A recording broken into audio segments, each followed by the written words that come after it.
My team and I have experience in this country. I sit on the real estate board of the American Chamber of Commerce here in Panama. There isn't a developer I don't know. And let me tell you, some of them are not nice people.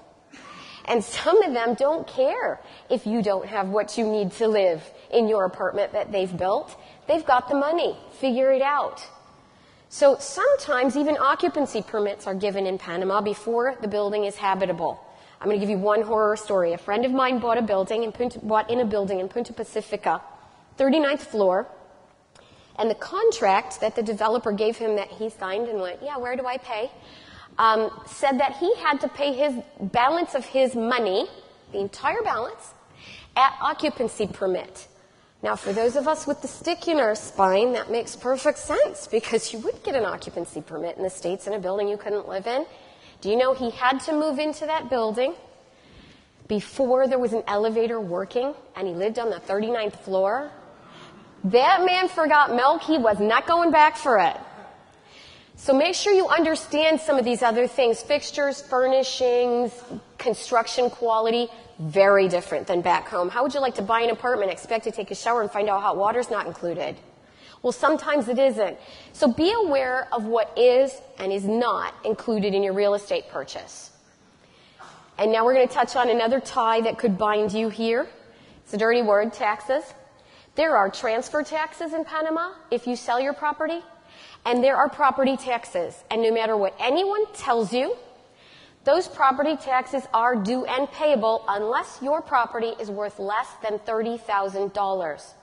There are some and if you want to buy a property for $30,000 here, that's fine. Don't invite me for dinner. I'm not coming. But if you get even a tax holiday property where you have, say, 10 years, 15 years, whatever tax holiday on the real estate portion, on the improvement portion, you may still be liable for taxes on the underlying land.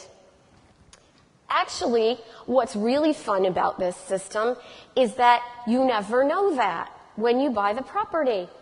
They don't slide a bill under your door. They don't deliver it in your mailbox. You're supposed to somehow divine from the universe that you owe taxes and how much those taxes are. And if you don't, then you get to divine from the universe how much your fine is. And 5 years later, if your fines have mounted up, you get to divine from the universe how to pay back the government for the lien they've now placed on your property. So please understand, there's a system you must follow here in Panama. If you know it, no problem. If you've got help on the ground, no problem. Easy breezy, casual. But you have to know what you're doing. How you structure your purchase can have tax and reporting implications both here in Panama and back home. And knowing what not to do ahead of time before you actually sign on the dotted line is as important as knowing what to do. The mortgage system is vastly different than back home. Banks in Panama usually require a residency to obtain a mortgage. Your loan-to-value ratios differ greatly from here to North America. Appraisals are an interesting animal. We can get appraisals to say whatever we want to here. Now, people say, wait a minute, you can? Yes, we can.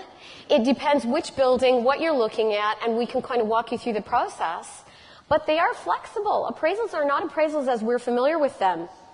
And if you do qualify under some terms and conditions, obtaining a mortgage is paperwork intensive and time consuming in Panama.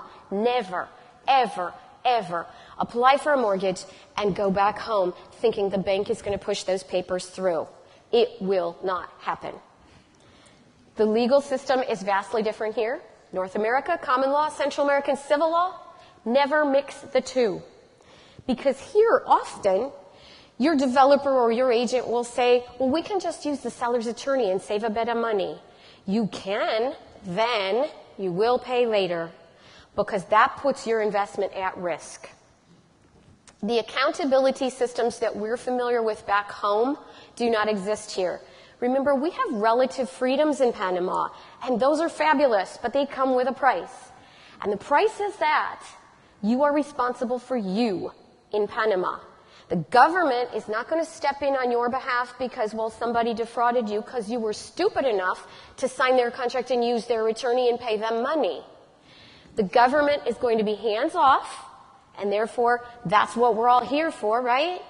but it comes with a set of responsibilities. You have legal recourse if everything goes wrong, but even the legal recourse doesn't work like back home.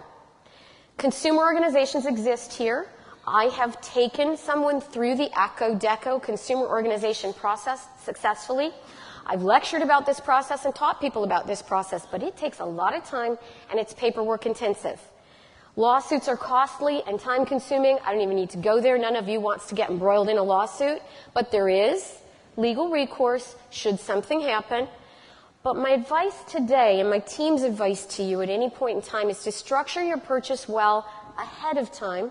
Structure your contract well ahead of time to protect you, not everyone else. Don't get tied. So now you know. Now you know some of what you don't know. Knowledge is power. It's all about you. It's not about them. Avoid tying yourself up. Enjoy the freedom of investing in Panama.